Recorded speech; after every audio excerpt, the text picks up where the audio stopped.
Welcome to our guide on how to create a Bet365 account in 2025. In this video, we'll walk you through each step, highlighting the key features along the way. Bet365 is accessible on both your mobile device and desktop.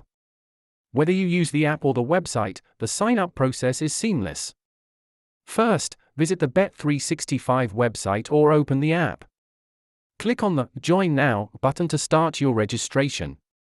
Next, you'll need to enter your personal details, including your name, email address, and date of birth. Make sure the information is accurate. Now, create a unique username and a strong password. Remember to use a combination of letters, numbers, and special characters for security. After that, provide your contact information, including your phone number and address. This will help us verify your account. Next, select your preferred currency and set your deposit limits to manage your betting safely. To complete your registration, you'll need to verify your identity and confirm your email address. Check your inbox for the verification link. Once verified, it's time to make your first deposit.